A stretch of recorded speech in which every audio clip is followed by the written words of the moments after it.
ॐ যথাগ্নে দাহিকা শক্তি রামকৃষ্ণে স্থিতা হিজা সর্ববিদ্যা স্বরূপাং তাং শারদাং প্রণমাম্যহম। জননীং শারদাং দেবীং রামকৃষ্ণায়ং জগদ্গুরুং পাদপদ্মে তস্মিতাঃ প্রণমামি মুহুর্মুহু। দেবীর বোধন এর আগের পর্বগুলিতে আমরা জেনেছি শ্রী শ্রী মা কীভাবে দক্ষিণেশ্বরে গিয়েছিলেন এবং সেখানে যে ঠাকুরের সঙ্গে কি কি কথাবার্তা হইয়াছিল। তারপর আজ তৃতীয় পর্ব। মাতা ঠাকুরানী শ্রীরামকৃষ্ণের গৃহে তাঁহারই পার্শ্বে শয়ন করিতে যান, কিন্তু ইহা তো সাধারণ দাম্পত্য জীবন নহে। পূর্ণ যৌবন শ্রী শ্রী ঠাকুর ও নবযৌবনা শ্রী শ্রী মাতা ঠাকুরানী অধুনা যে আত্মপরীক্ষায় কিংবা জনসমাজের শিক্ষাপ্রদ লীলাবিলাসে প্রবৃত্ত হইয়াছেন, তাহার নিকট অগ্নি পরীক্ষাও তুচ্ছ প্রতীত হয়। দেহবোধ বিহরিত ঠাকুরের প্রায় সমস্ত রাত্রি তখন সমাধিতে অতিবাহিত হইত। তাদৃশ সমাধির এক বিরামক্ষণে তিনি পার্শ্বে শায়িতা শ্রী মায়ের রূপ যৌবন সম্পন্ন শ্রী অঙ্গের প্রতি দৃষ্টি নিক্ষেপ পূর্বক বিচারে প্রবৃত্ত হইলেন। মন, এরই নাম স্ত্রী শরীর। লোকে একে পরম উপাদেয় ভোগ্য বস্তু বলে জানে এবং ভোগ করিবার জন্য সর্বক্ষণ লালায়িত হয়, কিন্তু একে গ্রহণ করলে দেহেই আবদ্ধ থাকতে হয়। সচ্চিদানন্দ ঘন ঈশ্বরকে লাভ করা যায় না।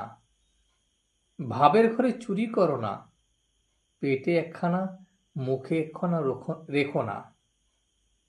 সত্য বলো, তুমি একে গ্রহণ করতে চাও না ঈশ্বরকে চাও?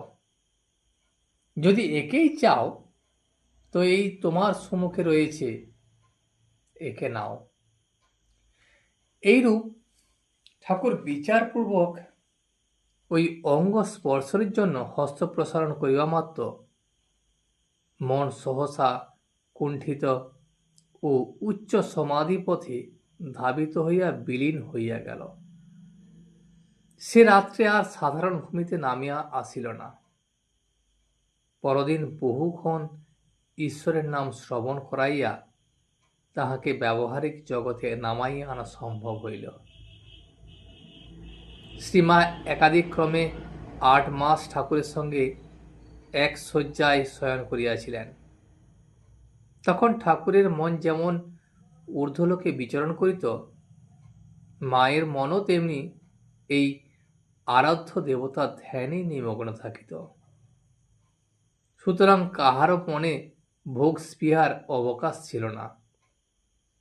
এইভাবে দিনের পর দিন, মাসের পর মাস শ্রী মাকে অতি নিকটে থাকিতে দিয়া ঠাকুর তাহার মধ্যে বিন্দুমাত্র ভোগেচ্ছা দেখিতে পান নাই।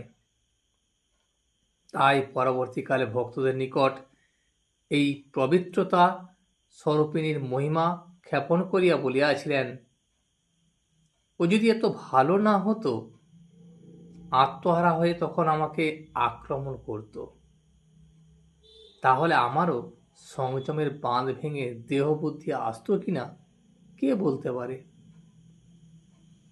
বিয়ের পর মাকে ব্যাকুল হয়ে বলেছিলাম, মা, আমার পত্নীর ভেতর থেকে কাম ভাব এককালে দূর করে দে।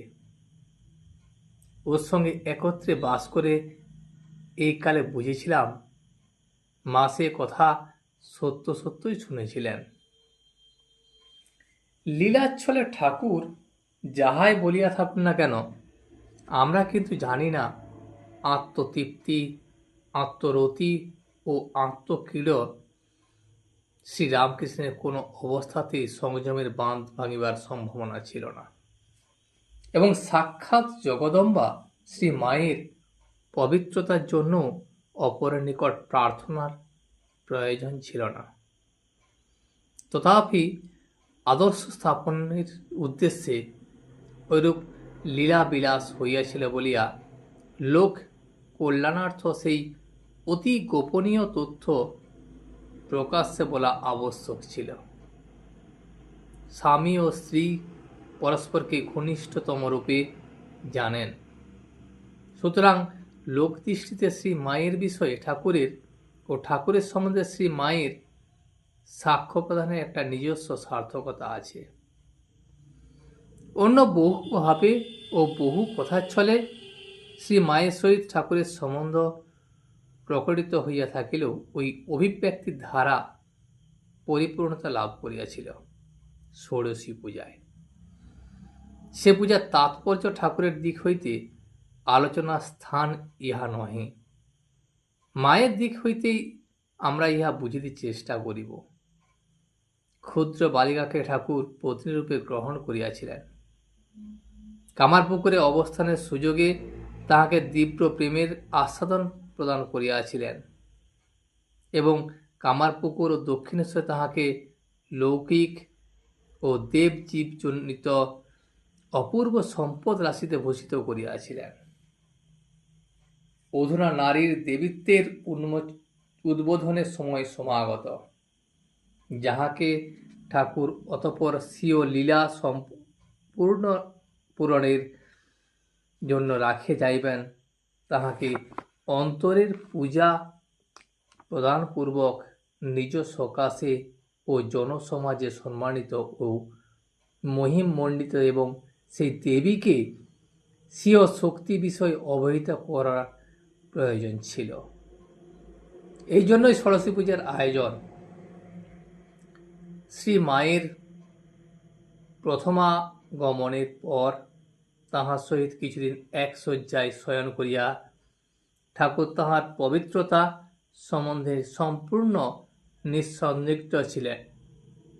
অতঃপর 1279 সালের 24শে জ্যৈষ্ঠ, ইংরেজির 5ই জুন 1872 অমাবস্যা তিথিতে ফলহারিণী কালিকা পূজার দিন আসিল।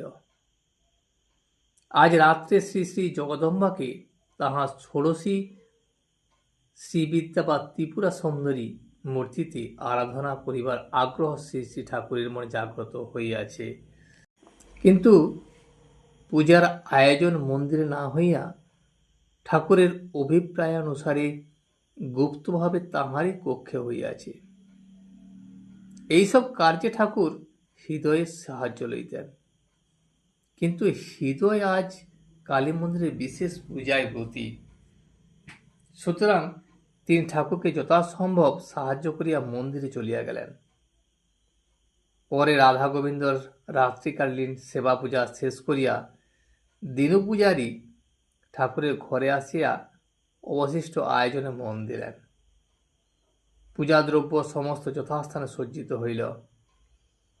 আরাধ্য দেবীর কোনো প্রতিমা না থাকিলেও তাহার জন্য আলিম্পন শোভিত পীঠ ঠাকুরের চৌকির উত্তরে পূজকের সম্মুখে স্থাপিত হইল। এইরূপে ষোড়শী পূজার সমস্ত আয়োজন শেষ করিতে রাত্রি 9টা বাজিয়া গেল। দীনু পূজারী তখন চলিয়া গেলেন। শ্রী মাকে পূজাকালে উপস্থিত থাকিবার জন্য ঠাকুর পূর্বে বলিয়া পাঠাইয়াছিলেন। এখন তিনি ঘরে আসিয়া নিবিষ্ট মনে ঠাকুরের পূজা দেখিতে লাগিলেন। ঠাকুর পূর্বমুখ হইয়া পশ্চিম দিকে দরজার কাছে বসিয়াছিলেন।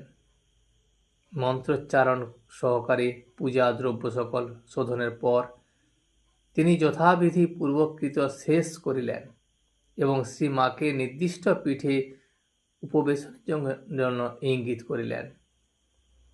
পূজা দেখিতে দেখিতে মাতা ঠাকুরানীর অর্ধবাহ্যদশা উপস্থিত হইয়াছিল। সুতরাং কেন, কি করিতেছেন, এইসব ইত্যাদি না ভাবিয়া তিনি মন্ত্রমুগ্ধার ন্যায় পশ্চিমাস্য হইয়া ঠাকুরের সম্মুখস্থ পীঠে উপবেশন করিলেন। তখন মন্ত্রপুত কলসে জল লইয়া ঠাকুর বারংবার শ্রীমায়ের অভিষেক করিলেন। তারপর তাহাকে মন্ত্র শ্রবণ করাইয়া প্রার্থনা মন্ত্র উচ্চারণ করিলেন। হে বালে, হে সর্বশক্তির অধীশ্বরী মাত, ত্রিপুরা সুন্দরী সিদ্ধিদ্বার উন্মুক্ত কর।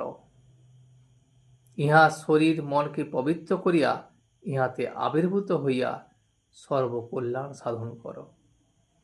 পরে তিনি মাতা ঠাকুরানীর অঙ্গে মন্ত্র সকলে যথাবিধি বিন্যাস করিয়া সাক্ষাৎ দেবী জ্ঞানে তাহাকে ষোড়শোপচারে পূজা করিলেন।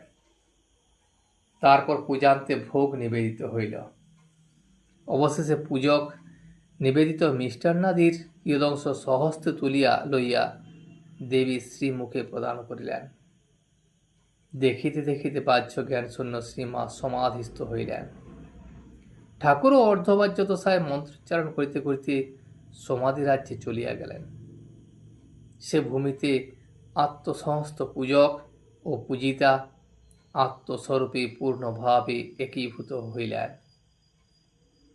এই প্রকারে দীর্ঘকাল কাটিয়া যখন মধ্যরাত বহুক্ষণ অতীত হইয়াছে, তখন আত্মারাম ঠাকুরের বোত্থানের কিছু কিছু লক্ষণ দেখা দিল। অর্ধবাহ্য দশায় উপনীত হইয়া তিনি দেবীকে আত্মনিবেদন করিলেন।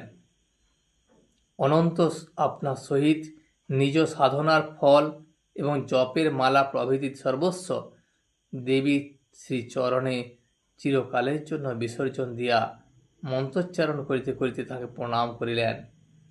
হে সর্বমঙ্গলের মঙ্গল স্বরূপী, হে সর্বকর্ম নিষ্পন্নকারিণী, হে শরণদায়িনী ত্রিনয়নী শিব গেহিনী গৌরী, হে নারায়ণী, তোমাকে প্রণাম করি।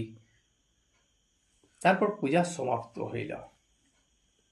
মূর্তিমতী বিদ্যারূপিণী মানবীর দেহাবলম্বনে ঈশ্বরীর উপাসনাপূর্বক ঠাকুরের সাধনার পরিসমাপ্তি হইল। শ্রী শ্রী মাতা ঠাকুরানীরও দেবী মানবীত্বের পূর্ণ বিকাশের দ্বার অর্গল মুক্ত হইল। পূজা শেষে বাহ্যভূমিতে প্রত্যাবর্তনান্তে স্বগৃহে যাইবার পথে তাহার মনে পড়িল যে শ্রী শ্রী ঠাকুরের প্রণাম ফিরাইয়া দেন নাই। তাই তাহাকে মনে মনে প্রণাম করিয়া তিনি নহবতে ফিরিলেন। আজ এই পর্যন্ত। এরপর আবার আগামী পর্বে। ভিডিওটি শেষ পর্যন্ত দেখার জন্য আপনাকে অসংখ্য ধন্যবাদ। ভিডিওটি যদি আপনার ভালো লেগে থাকে তাহলে একটা লাইক, কমেন্ট এবং বন্ধুর সাথে শেয়ার করে দেবেন। সাবস্ক্রাইব করে পাশে থাকা বেল আইকনটি বাজিয়ে দেবেন, যাতে আপনাদের নতুন ভিডিওগুলি সর্বপ্রথম আপনার কাছে পৌঁছে যায়। জয় শ্রী রামকৃষ্ণ, জয় শ্রী রামকৃষ্ণ, জয় শ্রী রামকৃষ্ণ।